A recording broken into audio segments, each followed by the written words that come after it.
আজকে শুক্রবার, আর শুক্রবার মানে কিন্তু আমার বাসায় নতুন কিছু রান্না করা। আজকে আমি রান্না করব রুটি আর মুরগি। এপাশে আমি এয়ার ফ্রায়ারে মুরগি গ্রিল করতে দিয়ে এখানে রুটি করার জন্য ময়দাগুলো রেডি করে নিচ্ছি। তবে ইস্ট দিয়ে ময়দা রেডি করা কিন্তু অনেক কষ্ট, কারণ ময়দাতে যখন ইস্ট পানি দিবেন তখন একটু আঠালো ভাব কিন্তু বেশি আসে। সেই জন্য ময়দাটা হাত দিয়ে করা অনেক কষ্ট হয়, তবে কিছুক্ষণ করে নেওয়ার পরে ময়দাটা সুন্দরভাবে সেট হয়ে যায়। আর এখন সন্ধ্যাবেলায় আমার এগুলো দিয়েই আজকের নাস্তা হবে। আর এই ইস্টটাই কিন্তু আমি বেশি ব্যবহার করি, কারণ এই ইস্টটা অনেক ভালো। এই যে দেখেন এখন কি সুন্দর অনেকটাই সফট হয়ে আসছে, আর হাতেও লাগছে না।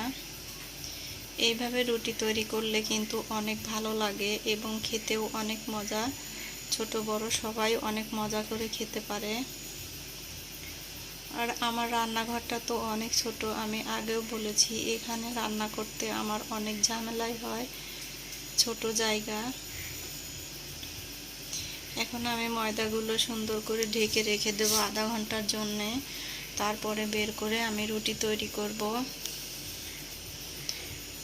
আর এভাবে রুটি তৈরি করে খেতে কিন্তু অনেক মজা, একদিন দুই দিনও অনেক সফট থাকে, রুটিগুলো কিন্তু শক্ত হবে না। আমার মশলাগুলো ফুরিয়ে গিয়েছিল, তাই আমি রেডি করে নিলাম, যেহেতু আমার রান্না বান্নার ঝামেলা বেশি। আর রান্নার ফাঁকে ফাঁকে আমি কিন্তু বাসাতেও অনেক কাজ করে থাকি।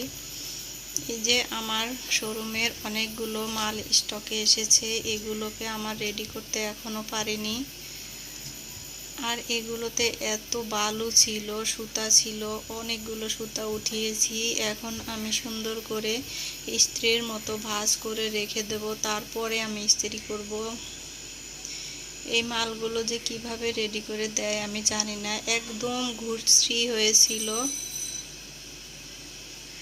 আর আমার কিন্তু অনেকগুলো বাটিক স্টক এসেছে। বাটিক ছাড়াও আমার কাছে অনেক রকম থ্রি পিস এবং বাচ্চাদের ড্রেস পেয়ে যাবেন। আপনারা নিতে চাইলে আমার সাথে ইনবক্স করতে পারেন।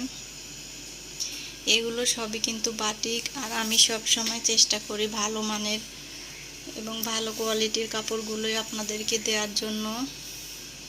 আমার কাস্টমারগুলো অনেক ভালো, আলহামদুলিল্লাহ। আমি যেগুলো চয়েস করে নিয়ে আসি সেগুলো অনেক পছন্দ করে। এছাড়াও আরও আমার অনেকগুলো স্টক আছে, আমি আস্তে আস্তে সেগুলো আপনাদের সাথে শেয়ার করব।